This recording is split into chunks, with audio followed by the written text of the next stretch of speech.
All right, this is the host helps video to watch before your group meets for week one. My group's going to kick off in a few days and I'm getting ready to go. And so I want to just highlight a few things that all the hosts need to do before and during your first meeting.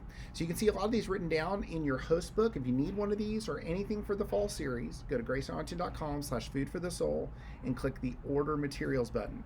We'll have more of these on Sundays and you'll have access to host booklets. We'll have participant books. If your people that are coming to your group attend Grace, have them grab their own books. If they don't attend Grace, or they're going to be out this Sunday, grab a book for them. So that's what I'm telling all the hosts to do.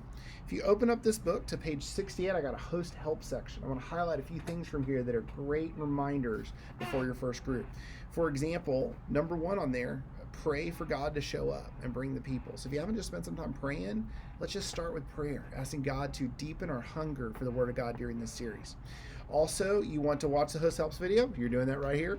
You want to remind people when and where to go. If you have an online group, you want to make sure to shoot out that Zoom link at least a day in advance. If you've got a house you're meeting at, you want to make sure everyone's got the address. So I recommend to text everyone you've invited at least 24 hours before the first meeting, reminding of the day, the time, when to jump on, how to jump on, and all that information. So plan to do that. If your group that meets online, you want to also text them the link so they can watch the video ahead of time. For most online groups, it's helpful to watch the video ahead of time. So you can catch all the videos at gracearlington.com/food for the soul. Just click on the week you're on, you got the videos right there. Then just kind of read through the rest of these, any host rules that apply to your house. You want to make sure to figure those out. Make sure to test your technology.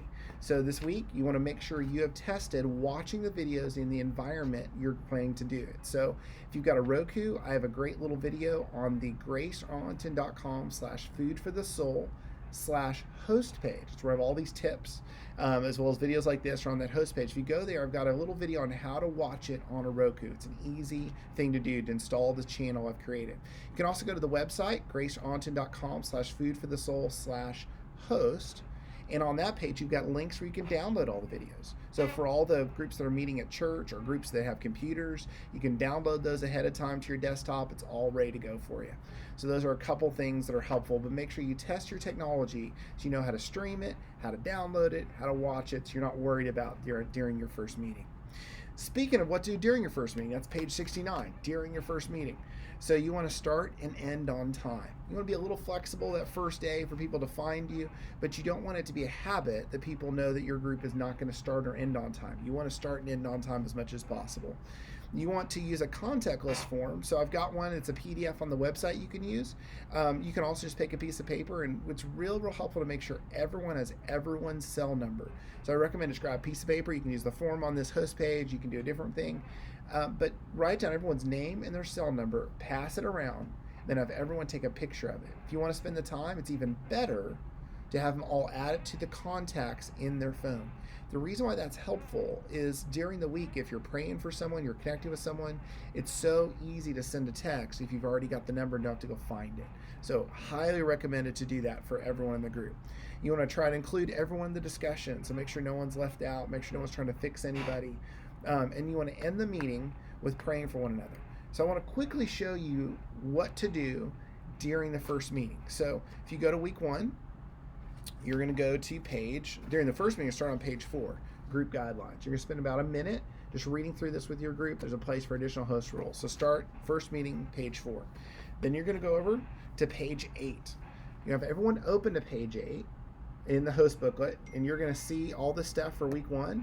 Start the video first. So kick the video, and that's going to take them through all the scriptures, all the fill in the blanks, all the things through page 8, page 9 of the host book, page 10 of the host book, page 11 of the host book, all from the video.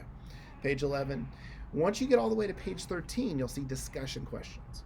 This is what you're going to do as a group together after the video ends. So go through, read all the discussion questions, and discuss them. You really want to get everyone involved in talking during this time. So that's going to be my favorite time during the series, the discussion questions.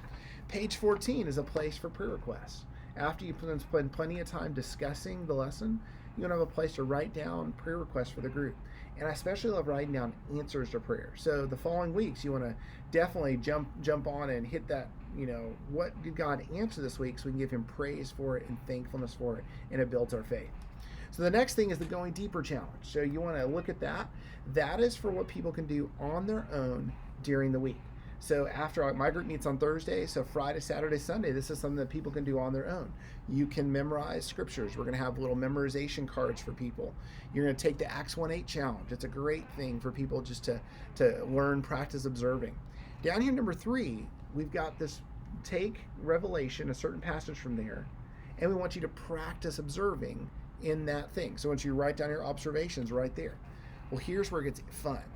The Sunday after your group meet, so my group's meeting on the 16th, the Sunday after that is the 19th, we've got a place here for sermon notes. So people come to church here, they can write down the sermon title and the sermon notes. If your people don't come to church here, this is optional. They can watch the sermon on our gracearlington.com/food for the soul page. So that's out there for everyone. If they want to do this, they can. But if they don't attend church somewhere else or something, this is just optional.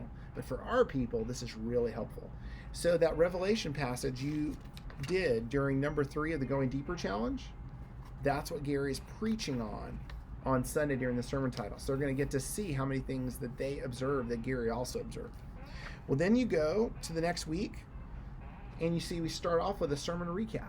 So this is before the video for that week 2. You want to have everyone go through and kind of talk about what they wrote down in their sermon notes that really resonated with them. Then when you see this dotted line, that's where you kick off the video for week 2. And that's going to be the loop. You start with your group.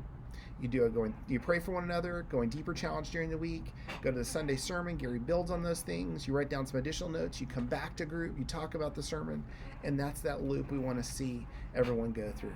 So that's what you need during your first meeting, start on, and then the last thing I just want to make sure to remember is invite. If your group is still open, be thinking, who can you invite? This Sunday we're going to have some ways that people can get connected into groups, and so make sure to be here Sunday. If you can be here both services, that's even better, but for sure be here on Sunday and be looking around for people that need a group, and also be praying that God will show you who maybe your neighbors, your classmates, your family members that might come if you asked them. So let's all do a good job of inviting this week, and I'll see you Sunday.